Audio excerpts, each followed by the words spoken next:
All right, so in this video, we are going to move into section 2.3 and talk about the characterizations of invertible matrices. So hopefully before you watch this video, you've watched the previous video talking about how you find invertible matrices and the process behind that, and that you know what it means. Because in this section, we're going to look at different things that apply to invertible matrices that don't apply to non-invertible matrices as well. So at the end of the last video, I did warn you there was a big theorem coming up, and here it is. This is going to be probably the big talking point for the next 5 or 10 minutes, but this is what most of this section is about. This is called the invertible matrix theorem. So essentially, before I go over this, the reason we learn this theorem, and I really want you to memorize all these parts, even though we've covered them all, it shouldn't be that difficult. We cover this because in future sections, we need to know if a matrix is invertible in order to apply different criteria, but we don't necessarily need to know what the inverse is. So instead of kind of spending all the time of finding the exact inverse, maybe it's faster if we can just determine if it's invertible and then move on for what else we want to do. So what this theorem is it's a huge all true or all false statement. And we saw one similar to this back in chapter 1. This one just has a lot more parts to it. So if we assume that A is a square n by n matrix, then the following statements are equivalent, which means, like I said, for a given A, the statements are either all true or they are all false. Now, over the years of me teaching this class, the number one thing I have to stress here early before we get going, this theorem only applies to a square n by n matrix. You cannot use any of these things together in a non-square matrix. Just keep that in mind. So statement A is the whole reason behind this theorem. It says that A is an invertible matrix. So if you're trying to determine if A is invertible, if you can show me that anything from B through L is true, then A must be invertible. Versus if you can show me anything B through L is false, then A is not invertible. That's kind of the idea behind it. So as I read through these, I'm going to try to group them the best way I can. Some of them are just kind of just individual ideas, but some of them are kind of grouped and kind of mean the same thing. For example, part B, A is row equivalent to the n by n identity matrix. This is what we talked about back in section 2.2 in the previous video. If you can turn A into the identity matrix, we know from the algorithm that you must be able to find its inverse. Well, kind of piggybacking off that, instead of having to solve it all the way out, maybe we could just show that A has n pivot positions. So if you have a pivot position in every row, that means you're going to be able to put it into an identity matrix. So maybe part C is a little bit faster. So going forward, if I want to show something's invertible, I may not do the whole row equivalence. I may just do and show that it has so many pivot positions, because remember, this only requires echelon form, where the whole identity matrix requires you to go to reduced echelon form. All right. Part D says that the homogeneous matrix equation has only the trivial solution. That should make sense from chapter 1, in that since there will be a pivot position in every row and column, there are no free variables, which means that there's only the trivial solution. So maybe that's going to be a little bit faster to show that there are no free variables. Part E, well, if there are no free variables, we know from section 1.7 that no free variables means the columns of A form a linearly independent set. Also, piggybacking off linearly independent, in section 1.9, we talked about that if the columns of a matrix are linearly independent, then the linear transformation must be a one-to-one transformation. All right? Continuing on, I'm going to change colors here because these next sets kind of all go together. The matrix equation AX equals B has at least one solution for each B in Rn. which means that no matter what vector B you pick in the matrix equation, you can always find at least one solution, and it's okay to find more than one if that's the case. Well, part H then kind of goes back to chapter 1. I believe it was section 1.4 when we talked about this. If there's at least one solution for every B in Rn, then that means the columns of A span the entire nth dimension, which, going back up here to part C, that's how we showed part H back in chapter 1. We didn't have all the D through G stuff, but we could get from C to H by doing those two steps. Well, as we've learned now in the section, so in 1.9, we talked about that if the columns of A span the entire nth dimension, then your linear transformation must be onto, right?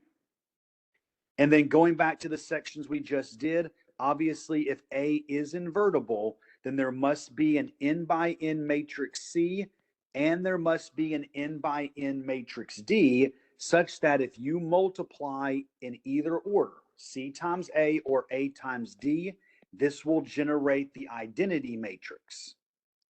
And then finally, we talked about in the last section that if A is invertible, A transpose must be invertible. So those two have to both be true or both be false.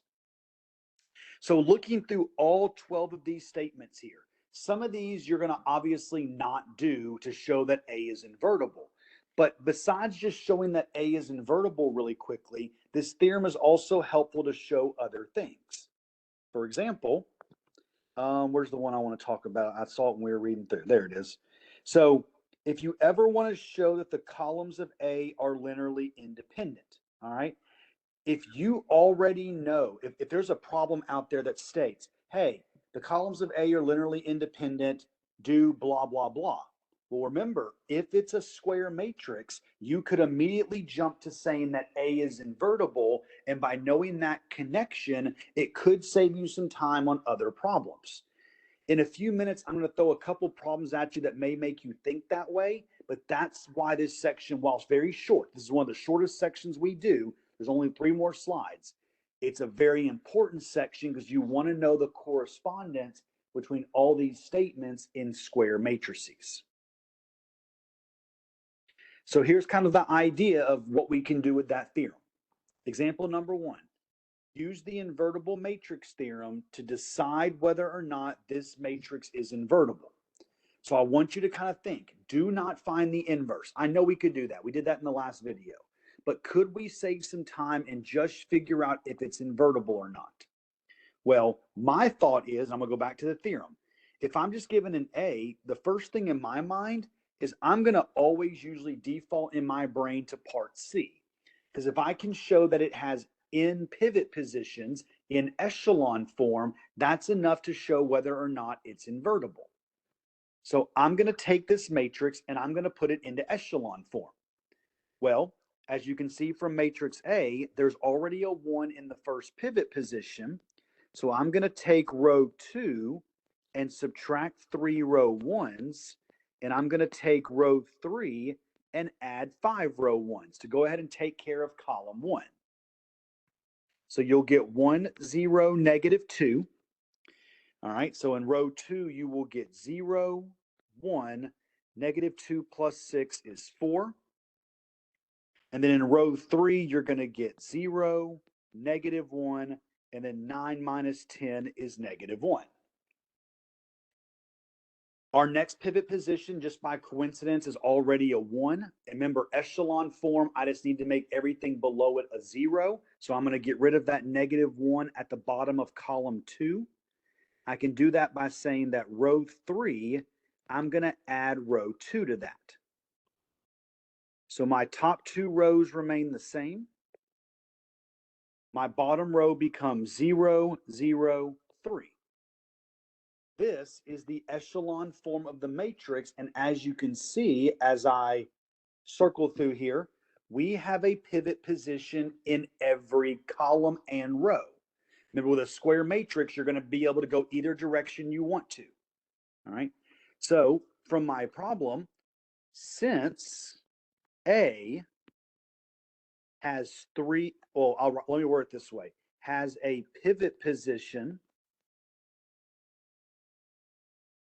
in every row or column. Now, in this theorem, you can do either one because it's square. If you go back to previous sections, we had to always say row because we weren't talking about square matrices. But since A has a pivot position in every row and column, this implies that A is invertible. And so I didn't finish finding the inverse. It wouldn't take very long to do that, but that's not what the question is asking. It's just asking, is it an invertible matrix? All right. What about example 2, part A and B? Once again, different kinds of thinking than the problems we've done in the past. Let's just focus on 2A and then we'll do 2B afterwards. Example 2A says, can a square matrix with two identical columns be invertible? Why or why not?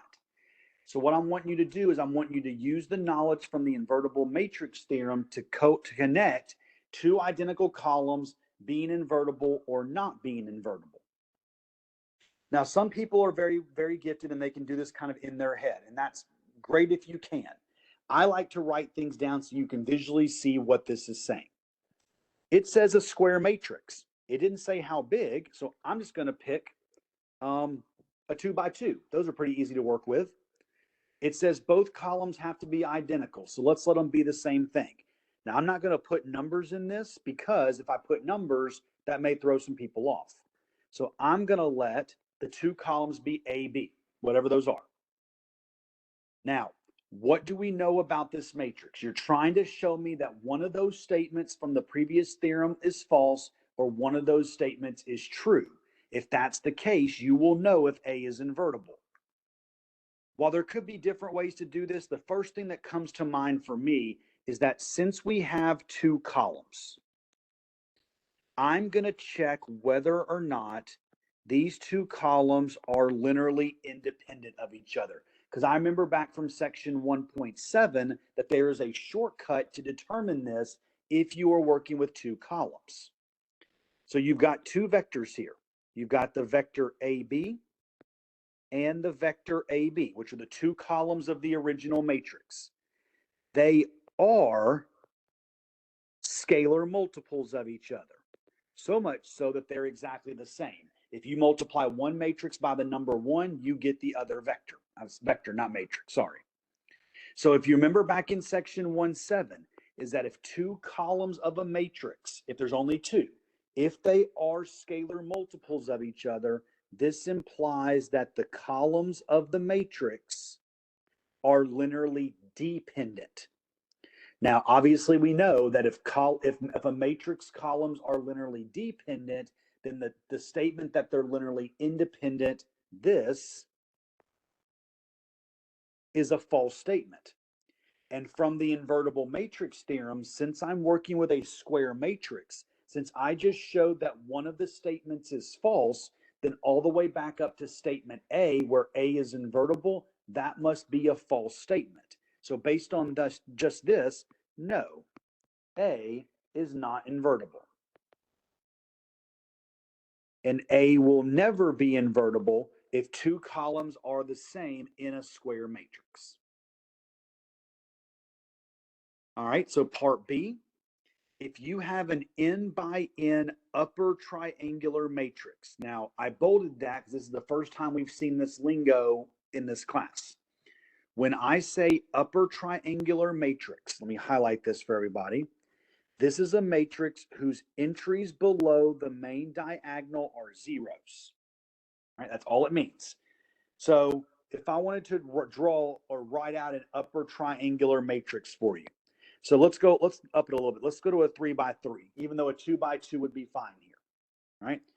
I know that there are 3 numbers down the main diagonal. What those are do not matter. What an upper triangular matrix is that every number below the diagonal, the ABC I have drawn, must all be zeros. So I'm going to put a 0 in the 3 locations that are below the main diagonal. What's above the main diagonal does not matter. So I'm going to write number, number, number. because those can be any number that you want to be. Now, my question is a little different this time. I'm not asking if this is invertible, all right? I know it's invertible at some point. The question for me, for y'all is, when is a square upper triangular matrix invertible? So when can you guarantee that this matrix I just displayed for you will satisfy the invertible matrix theorem? Well, my first thought is to go back to that idea of pivot positions. If there is a pivot position in every row and column, then you have an invertible matrix. Now, at first glance, you may think, oh, that's great. A, B, and C can be my pivot positions because we're already in echelon form. I agree with that, but you have to justify what's the criteria. So to go a little further here, I agree. A, B, and C need to be your pivot positions. And even more than that, A, B, and C, none of those can be zero. If any of them are zero, they would not be a pivot position, and thus you would have a problem with the echelon form of this matrix. So when it says, when is a square upper triangular matrix invertible? So you can either do it this way. If you draw the matrix for me and say A, B, and C cannot be zero, that's fine. If you don't want to draw the matrix for me, you have to write a little bit more. So I would have to say that the entries on the main diagonal cannot be zero. Because once again, if any of the entries on the main diagonal are zero, you will not have a pivot position in that row or column, and thus it would not pass the invertible matrix theorem.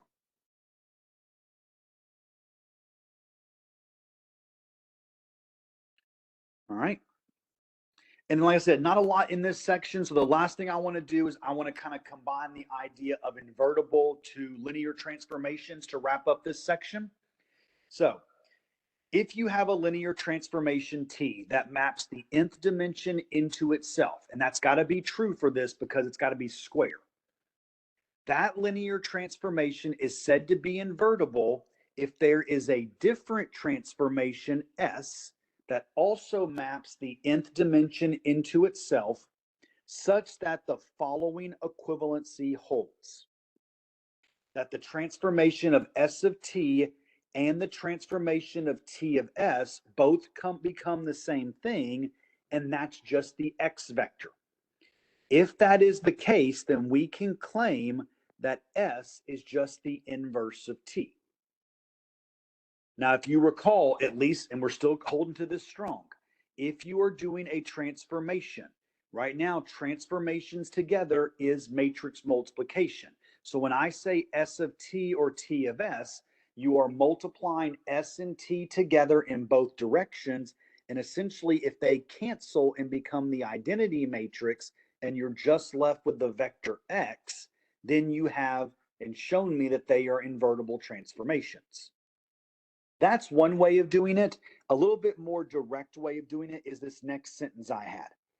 If A is the standard matrix for T, if you can find A inverse, that would be the standard matrix for T inverse.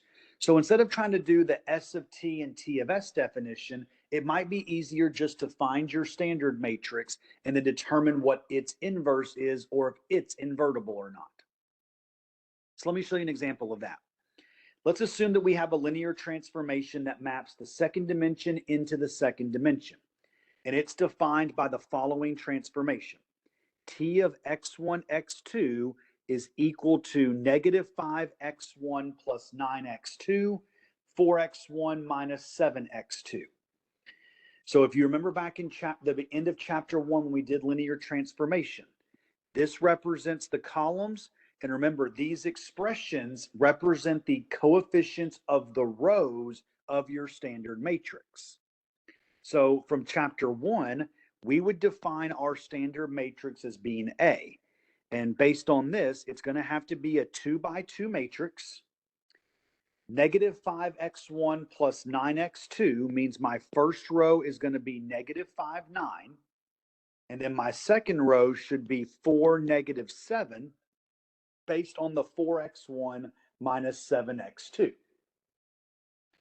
I want to find the inverse of this because we're trying to find a formula for T inverse. Remember, T inverse is going to match with A inverse.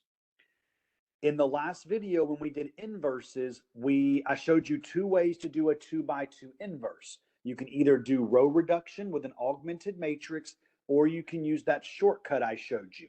I'm going to do the shortcut, like I said, because it goes a little bit faster. So if I want to find A inverse here, the formula says you're going to do 1 over AD minus BC multiplied by, you would flip-flop the A and D value, and you would negate the B and C. So remember, in your 2x2 matrix, it goes A, B, C, D for letter notation. So this would be 1 over, if I multiply A times D, that should give you 35, minus B times C is going to be 36. We're going to interchange or flip-flop the A and D. So -7 will go to the top left, -5 will go to the bottom right. And then the B and the C value we're just going to negate. So change their signs, and you should get -9, -4.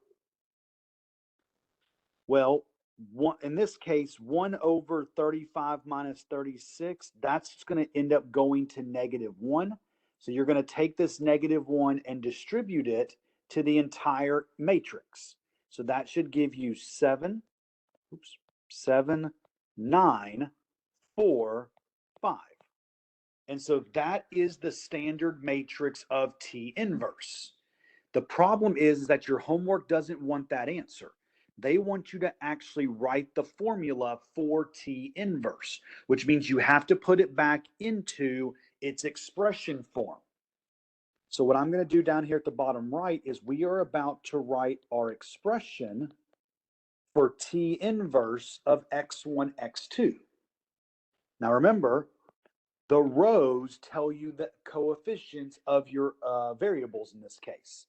So with my first row being 7, 9, I would write that as 7x1 plus 9x2. And with my second row being 4, 5, I would write that as 4x1 plus 5x2. And that is your formula for the T inverse transformation. And so hopefully, while we're only 3 sections into chapter 2, you're starting to see why we spent so much time going through chapter 1 and covering the basics of matrices and different properties, because it's paying off dividends as we move through different ideas in these new chapters. That ends the video for section 2.3. In the next video, we're going to do a big jump because the next few sections in this chapter don't really pertain to what we need to cover in this class. We're going to move all the way to sections 2.8 and 2.9. We're going to do our first combo video. Those two sections are pretty similar to each other, and I don't like teaching them separately. So I decided I just make notes for both sections combined. And so next video will be a little bit longer because I'm going to do 2 sections at once.